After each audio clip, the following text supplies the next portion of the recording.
오늘 맥주 감사 주일이라서 오늘 이 하박국 말씀을 좀 같이 살펴보려고 하는데요. 구약의 감사절은 보통 풍요와 연결되어 있습니다.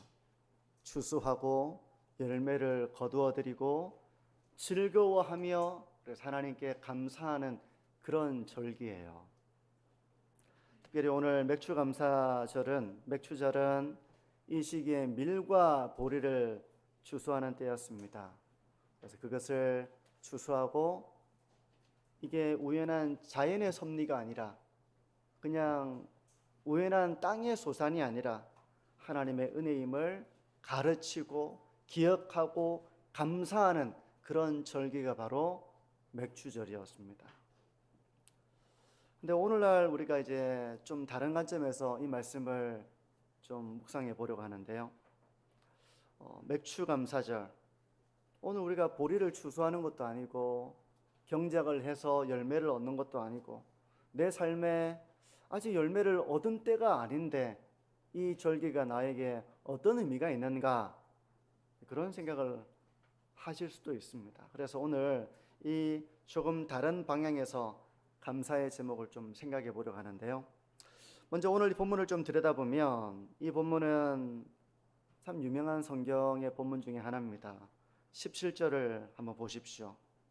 비록 무화과 나무가 무성하지 못하며 포도나무에 열매가 없으며 감람나무에 소출이 없으며 밭에 먹을 것이 없으며 우리의 양이 없으며 외양간에 소가 없을지라도 아무것도 없는 상황입니다. 우리가 이 찬양을 과거에는 많이 불렀어요. 무화과 나무 잎이 마르고 포도 열매가 없으며, 이거 옛날에 많이 불렀잖아요. 네, 바로 튀어나오죠. 네, 무화과 나무, 바로 이 본문입니다. 그런데 하박국의 고백을 들어보면 지금 무화과 나무에 열매가 없습니다. 밭에 소출이 없습니다. 포도나무에도 열매가 없어요. 외양간에는 소가 없습니다. 우리에는 양이 없습니다. 지금 어떤 상황입니까? 지금 하박국서가 기록되던 시대적 배경을 보게 되면 대략 남유다가 멸망하기 얼마 되지 않은 상황입니다. 대략 한 역사적으로 보면 한 30년 정도 되는 그런 기간이라고 봐요. 30년 이후면 이제 남유다가 바벨론 왕국에 의해서 멸망을 당하게 되는 상황입니다. 그 멸망 직전에 이 유다의 상황이 이런 겁니다. 경제적으로 거의 파탄에 이르렀습니다. 먹을 게 없어요. 먹을 게 없습니다. 그러면 양의 젖을 짜서 마시면 될 거 아닙니까? 우리의 양이 없습니다. 포도나무에 열매가 없어요. 밭에는 소출이 없습니다. 경제적인 파탄 상황입니다. 그럼 이 지경이 되기까지 나라가 뭐 했나? 정치적으로도 지금 엉망입니다. 지금 유다가 정치적으로도 엉망이고 경제적으로도 파탄이 났고 외교적으로도 이제 더 이상 외교를 할 수 있는 나라가 되지 못합니다. 뭐 힘이 있어야 외교를 하죠. 힘이 없으면 외교적으로 항상 밀릴 수밖에 없어요. 남유다의 상황이 지금 그런 겁니다. 소득원이 끊어지고 더 이상 집이 안식처가 되지 못하는 그런 상황이에요. 그런데 이 상황 속에 하박국의 고백을 한번 곰곰이 생각해 보시기를 바랍니다. 우리식으로 말하면 돈이 하나도 없습니다. 생활비가 없어요. 나라가 지금 경제적으로 파탄이 나 있고 정치적으로 상당히 혼란스럽고 외교적으로 아주 압박을 당하고 있고 그런 상황 속에서 아무것도 감사할 조건이 없어 보이는 이 상황 속에 하박국이 이렇게 고백을 합니다. 18절과 19절 초반절까지를 보시면요. 나는 여호와로 말미암아 즐거워하며 나의 구원의 하나님으로 말미암아 기뻐하리로다. 주 여호와는 나의 힘이시라. 하박국이 감사하는 조건, 하나님을 찬양하는 그런 배경을 보게 되면 하나님, 포도나무의 열매가 너무 많습니다. 무화과 나무도 잎만 무성한 것이 아니라 열매가 너무 많고요. 밭에는 이렇게 많은 곡식들이 차고 넘치고 이 나라가 너무나도 안정되어 있습니다. 하나님, 감사합니다. 이 고백이 아니라요, 무화과 나무 잎이 마르고 아무것도 없는 상황이지만 여호와로 말미암아 저는 즐겁습니다. 여호와로 말미암아 저는 기뻐할 것입니다. 하나님이 저의 힘입니다. 하박국이 이렇게 고백하는 거예요. 여러분, 이런 의문이 드는 분도 계실 겁니다. 어떻게 이 상황에 이렇게 기뻐할 수 있을까? 성경에 나오는 인물이니까 그렇지, 누가 이런 상황에 기뻐할 수 있겠어? 이런 상황이 되면 오히려 하나님을 부인하고 신앙을 잃어버리고 불평하고 절망하지. 어떻게 이런 상황에 기뻐할 수 있어? 성경은 성경에 나오는 인물이니 그렇지, 신앙을 가진다고 어떻게 이렇게 할 수 있나? 그렇게 이런 말씀을 약간 회의를 가지고 이 성경을 읽는 분이 교회 안에 있을 수도 있습니다. 여러분, 경제적으로 어려워요. 삶의 안식처가 무너졌습니다. 건강까지 잃었어요. 여러분, 그런 상황 속에 뭘로 기뻐하시겠습니까? 어떤 기쁨이 있으시겠습니까? 뭘로 감사하시겠습니까? 만약 여러분의 상황이 이런 비슷한 상황이 되었다면 여러분은 어떤 감사를 드릴 수 있을 것 같습니까? 그런데 정금과 같은 신앙이 바로 이 지점에 있습니다. 여러분, 정금 아시죠? 정금이라고 하는 것은 불순물이 하나도 없는 금을 말합니다. 그러니까 순금이 있는가 하면 18K, 24K 이렇게 금의 순도에 따라서 값어치가 다르잖아요. 정금, 불순물이 하나도 없는 그런 신앙, 그런 신앙은 바로 어디에서 비롯되는가? 존 스토트 목사님은 이제 이렇게 말합니다. 감사는 단순히 소유의 양에서 비롯되지 않습니다. 감사는 하나님이 누구신지를 아는 믿음에서 흘러나옵니다. 여러분, 이 존 스토트 목사님의 말이 좀 공감이 되십니까? 여러분, 어떤 소유의 양에서 우리의 감사가 비례하는 것이 아니라 하나님이 누구신지를 아는 믿음에 따라 감사가 비례한다는 것입니다. 비록 무화과 나무에 열매가 없고 포도나무에 열매가 없고 밭에 소출이 없다 해도 하나님이 누구신지를 아는 그 믿음을 가지고 있는 사람은 감사할 수 있다는 그런 말이에요. 그러므로 정말 깊은 감사는 우리가 어려울 때 나옵니다. 깊은 감사는 어려울 때 나와요. 역설적이죠. 좋을 때 나오는 게 아니라 정말 어려운 순간에 깊은 감사가 나온다는 것입니다. 역설적이에요. 누가 하나님 한 분만으로 기뻐하고 만족하고 감사할 수 있는가? 누굽니까? 하나님이 누구신지를 참되게 알고 체험하는 사람이 그런 순도 높은 감사를 드릴 수 있다는 겁니다. 근데 돌이켜 보십시오. 우리의 삶에 하나님을 간절히 찾는 때는 언제입니까? 풍성할 때입니까? 문제가 없을 때입니까? 내가 원하는 대로 모든 것들이 잘 흘러갈 때입니까? 풍요로울 때입니까? 그럴 때 하나님을 찾는 사람도 잘 찾는 사람도 있죠. 근데 정말 하나님을 간절하게 찾을 때는 정반대의 상황입니다. 정반대의 상황에 하나님을 찾게 돼요. 어려울 때, 힘들 때, 뭔가 내 삶에 결핍이 있을 때, 부족함이 있을 때, 갈등을 겪을 때, 우겨 싸움을 당할 때, 그럴 때 우리는 하나님을 정말 간절하게 찾게 됩니다. 이게 우리의 연약함이기도 해요. 좀 형통할 때, 평탄할 때, 잘 될 때, 그럴 때도 하나님을 잘 예배하고 열심히 기도하고 하나님의 말씀을 생명처럼 여기고 하면 참 좋을 텐데 우리의 신앙이 나태해지기 쉬운 겁니다. 그럼 기도도 좀 게을리하게 되고요.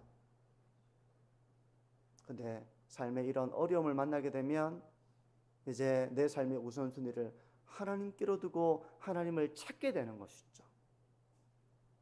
그 삶의 고단함이 심하면 심할수록 하나님을 향한 간절함이 깊어지게 되는 겁니다.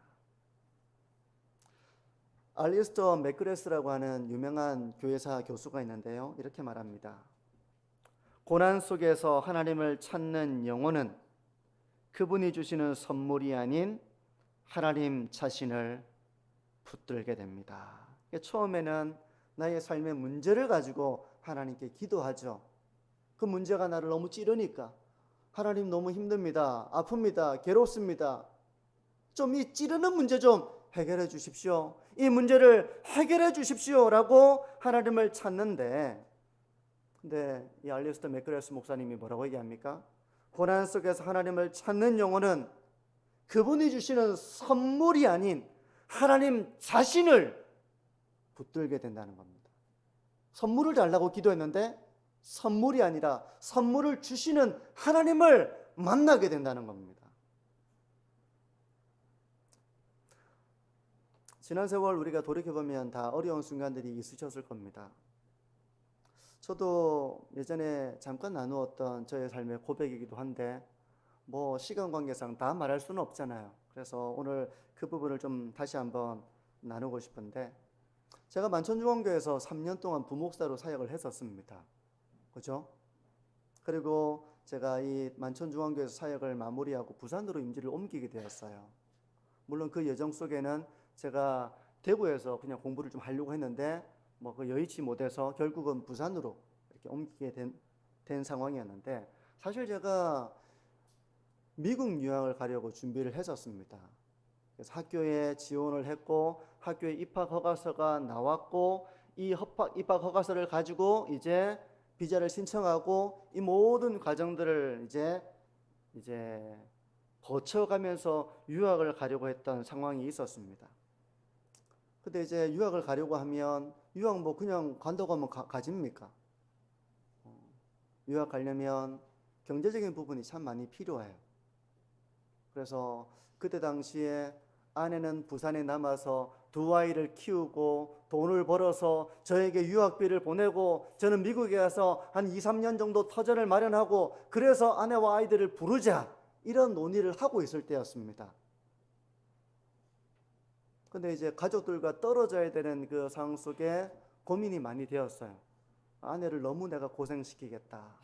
공부는 하고 싶은데 나 좋자고 공부하면 가정이 너무 참 아내도 외롭고 아이들도 아빠의 손길이 필요하고 모두가 희생을 해야 되는 이 상황에 참 쉽지 않은 결정이 되었습니다. 그래서 기도원에 가서 며칠 기도를 했습니다. 그리고 유학을 포기했어요. 유학을 포기하고 나니까 제 머릿속에 계속 이게 아쉬움으로 남은 겁니다. 나는 공부를 해야 되는데 공부를 좀 더 하고 싶은데 계속 이게 아쉬움으로 미련으로 남는 거예요. 그래서 이제 제가 여기서 사역을 마무리하고 공부를 좀 더 하자. 그렇게 이제 좀 부산에 내려가서 공부를 하려고 마음을 먹었습니다. 공부를 하려고 하면 이제 전임 사역을 할 수는 없겠다고 생각했어요.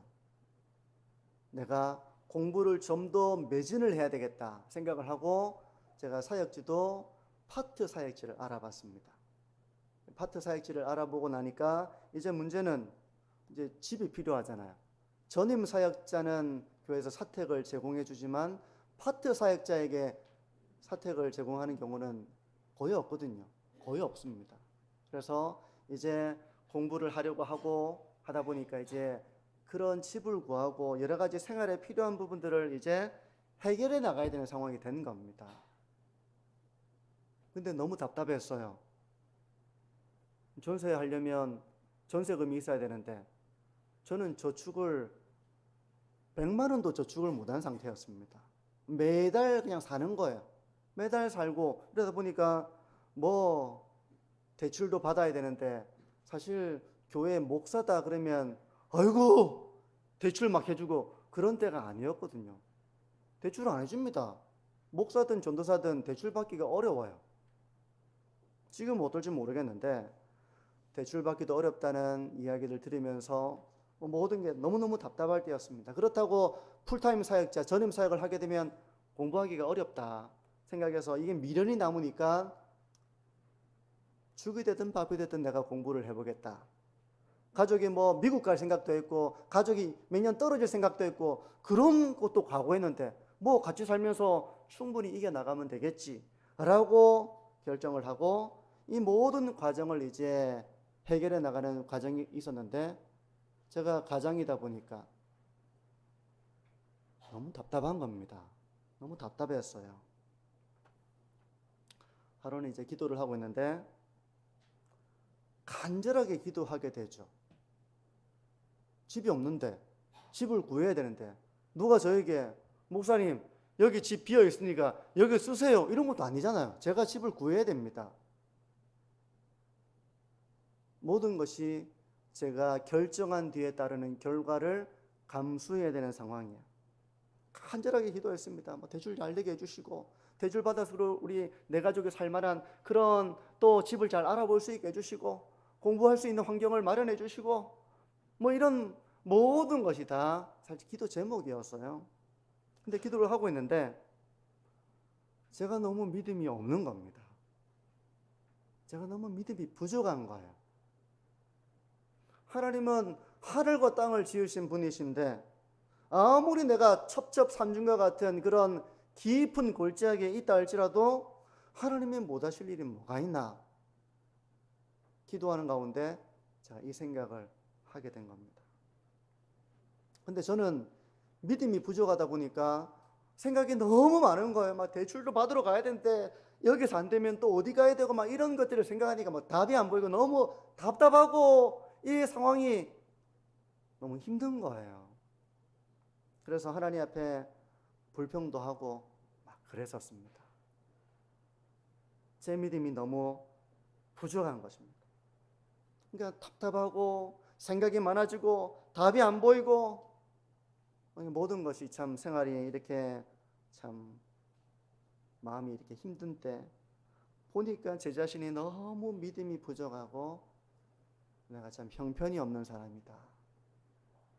그렇게 생각이 된 거예요. 내가 참 형편이 없구나.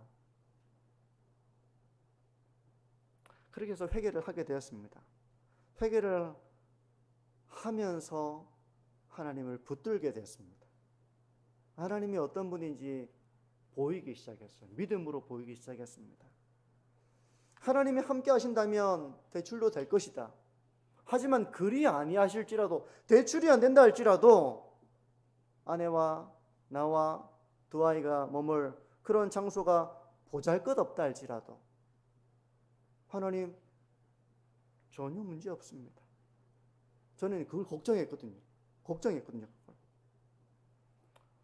그러면서 아니 대학원 진학 못해도 좋습니다. 저 공부 안 해도 좋습니다. 사실 여기까지 제가 기도가 나아가게 되더라고요. 내가 하고 싶은 것이 있는데 그게 하고 싶은 것이 안 돼서 내가 참 마음이 애가 쓰이고 하려고 하니까 희생해야 될 게 너무 많고 이 모든 길을 걸어가는 게 너무 답답하고 이래서 제가 이렇게 애가 닳고 막 답답하고 생각이 많아지고 그랬었는데 하나님이 계시면 하나님만 함께 하신다면 그 모든 것이 없어도 저는 괜찮습니다. 난 여호와로 인하여 즐거워하며 기뻐하겠습니다 라고 하는 고백이 저에게 생기게 된 거예요. 그래서 어쨌든 파트 사역지를 구하고 이제 그 모든 건 제가 이제 마음이 전에는 막 이렇게 조마조마하고 걱정하고 이런 마음이 되었다면 담대한 마음이 되어버린 겁니다. 그날 하나님께서 어떻게든 내 삶 가운데 함께 하시고 하나님이 계시니 하나님이 나의 삶을 선한 길로 인도하실 것이다 라는 그 확신 속에서 나의 모든 염려가 떠나가고 여호와로 인한 기쁨과 이런 마음의 평안을 충만하게 누렸던 그 저녁이 생각이 나요. 그래서 그날 저녁 때 집에 들어가서 아내에게 그 감동을 나누었습니다. 여보, 하나님이 함께 하실 거다. 이런 나눔을 하면서 참 벅차올랐던 그때가 떠오릅니다. 성도 여러분, 무화과 나무의 열매가 주렁주렁 열려야만 감사할 수 있고 내 삶에는 그런 열매가 없어서 저는 감사할 수 없습니다. 그런 것은 아닙니다. 우리에게 외양간에 소가 없고 삶에 부족함이 있고 결핍이 있고 내 삶에 문제가 있다 할지라도 그런 조건에 의한 감사가 아니라 그것보다 훨씬 크신 여호와 한 분만으로 인한 감사, 이게 바로 하나님을 간절히 찾는 자가 경험하게 되는 선물보다 더 크신 하나님인 것입니다. 성도 여러분, 우리가 이 땅에서 살아가며 불편하고 또 어려움을 겪고 건강을 잃고 하는 이런 결핍을 겪을 때마다 하나님은 우리가 하나님을 찾을 때 더 큰 소망을 우리에게 심어주십니다. 낙심이 아니라 소망을 주시는 거예요. 고린도후서 4장 16절은 이렇게 말씀합니다. 그러므로 우리가 낙심하지 아니하노니 우리의 겉사람은 낡아지나 우리의 속사람은 날로 새로워지도다. 나이가 들면 모두 겉사람이 낡아집니다. 우리 어깨 아프신 분 계시죠? 무릎 아프신 분 계시죠? 뭐 발가락 손가락 아프신 분 계시죠? 소화 안 되시는 분 계시죠? 다 해당되는 분도 계시죠? 다 그렇습니다. 별 수 없습니다. 우리의 겉사람 다 낡아집니다. 다 아픕니다. 병듭니다. 약해집니다. 오래된 자동차가 낡아지고 뭐 엔진 소리도 시원찮고 가다가 막 시동 꺼지고 그런 것처럼 우리도 나이가 들면 다 혈압 올라갑니다. 혈당도 생기고요. 소화도 잘 안 되고요. 관절염도 생기고요. 기억력도 흐릿해지고요. 뭐 알 수 없는 두통도 생기고요. 예전에는 없던 그런 삶의 육신의 증상들이 생기기 마련입니다. 그 사람이 다 낡아집니다. 다 낡아집니다. 그러면 우리가 우울해져야 됩니까? 슬퍼해야 됩니까? 좌절해야 됩니까? 하지만 아이러니하게도 이런 상황 속에서 우리의 속사람이 새로워진다는 겁니다. 이상하죠? 그러면 우리의 속사람이 되게 괴로워야 될 텐데 속사람이 새로워진다는 겁니다. 왜 그렇습니까? 우리의 겉사람이 낡아지지만 더 하나님을 간절하게 찾게 되고 더 하나님을 의지하게 되고 하나님께 기도하게 되고 하다 보니까 하나님 안에서 풍성함을 누리게 되는 거예요. 그래서 고린도후서 4장 17절과 18절은 이렇게 이어집니다. 우리가 잠시 받는 환난에 경한 것이 지극히 크고 영원한 영광에 중한 것을 우리에게 이루게 함이니 우리가 주목하는 것은 보이는 것이 아니요 보이지 않는 것이니 보이는 것은 잠깐이요 보이지 않는 것은 영원함이라. 바울이 속사람이 이런 생각들로 가득 차게 된 겁니다. 겉사람은 낡아지니 이제 뭐 육신적으로 점점 쇠약해지는 것이 약해지는 것이죠. 근데 그 속사람은 어떻습니까? 바울이 영원한 것으로 가득 차게 된 것입니다.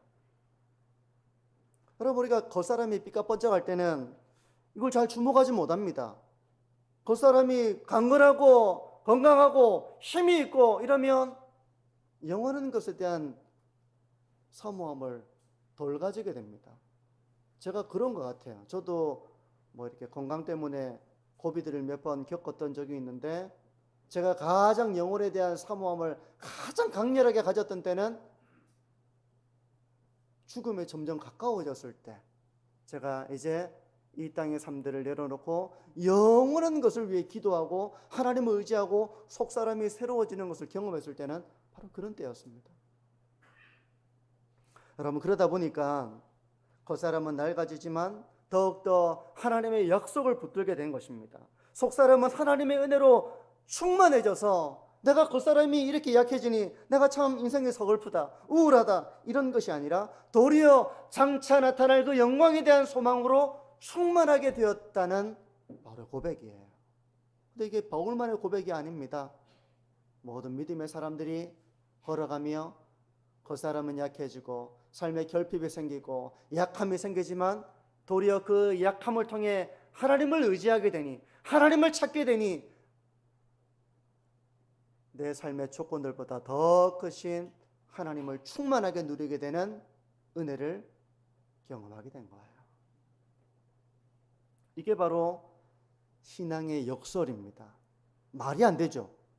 근데 이 말이 되는 게 바로 이게 신앙의 역설입니다. 아니, 소가 없는데 어떻게 기뻐해? 열매가 없는데 어떻게 기뻐해? 아니, 소출이 없는데 어떻게 감사해? 이게 역설이에요. 말이 안 되지만 그 말이 되는 겁니다. 내 삶에 우겨섬을 당하고 참 어려움을 당한 때 가장 정글 같은 고백이 나온다는 게 그 신앙의 역설입니다. 왜 그래요? 하나님을 찾으니 내 삶의 조건들 때문에 내가 낙심하고 두려워했던 나의 믿음 없는 모습을 회개하게 되면서 하나님 한 분만으로 기뻐하고 즐거워하고 감사하는 이런 은혜를 알게 된 겁니다. 체험적으로 그걸 알게 되는 것. 이게 신앙의 역설입니다. 성도 여러분, 맥주 감사절을 맞이해서 지난 반년의 세월을 한번 돌아보시기를 바랍니다. 좋은 일이 있었다면 우리가 감사해야 돼요. 기뻐해야 되죠. 어떤 사람은 좋은 일이 있어도 별로 기뻐하지 않는 사람이 있습니다. 감사할 일임에도 불구하고 감사가 없는 사람이 있습니다. 다 당연하게 여깁니다. 이거 뭐 이런 거 가지고 이거 뭐 감사할 것도 아니고 당연한 것이지, 이렇게 여기는 사람도 있어요. 하지만 성도 여러분, 작은 것에도 감사를 느낄 줄 아시는 그런 분들이 되시기를 축복합니다. 여러분, 식사할 때 제 아내가 있는 분도 계시잖아요. 그죠? 부모님이 계셔서 식사를 차려주는 분도 계시잖아요. 여러분, 그 식사를 위해서 수고한 아내, 엄마, 여러분 감사하며 그 식사하십니까? 하나님께는 감사하죠. 그런데 정말 이 수고의 손길에 대해서 참 감사하다, 그걸 알고 지내시는 분도 계시겠지만 당연하다고 여기시는 분도 있을 거예요. 여러분, 우리가 일상에 주어지는 것들이 참 감사하다는 것을 알고 감사를 회복하시기를 바라고요. 또 좋은 일보다는 뭐 신경 쓸 일이 많고 육신은 쇠약해지고 아픔이 있고 결핍이 있고 왜 내 삶에 이렇게 참 부족한 게 많나, 이렇게 생각되는 분이 있다면 그런 삶의 결핍과 어려움을 가지고 하나님을 찾으셔야 됩니다. 하나님 찾으셔야 돼요. 하나님, 제 삶의 문제를 해결해 주십시오. 제가 이런 문제 때문에 고민이 됩니다. 하나님, 저 도와주십시오. 하나님, 저 지켜주십시오. 이렇게 하나님을 간절하게 찾으면 하나님이 우리의 기도를 응답해 주실 뿐만 아니라 우리의 그 삶의 문제를 해결하는 선물보다 더 크신 하나님으로 인한 즐거움과 감사를 경험하게 될 것입니다. 우리 맥주 감사주일 지나온 세월들을 돌아보시면서 감사하시고요, 그런 조건들을 뛰어넘는 여호와 한 분만으로 인하여 하나님, 제가 기뻐하겠습니다, 감사하겠습니다, 이런 정금과 같은 신앙의 고백을 드리시는 우리 모든 성도님들이 되시기를 축복합니다.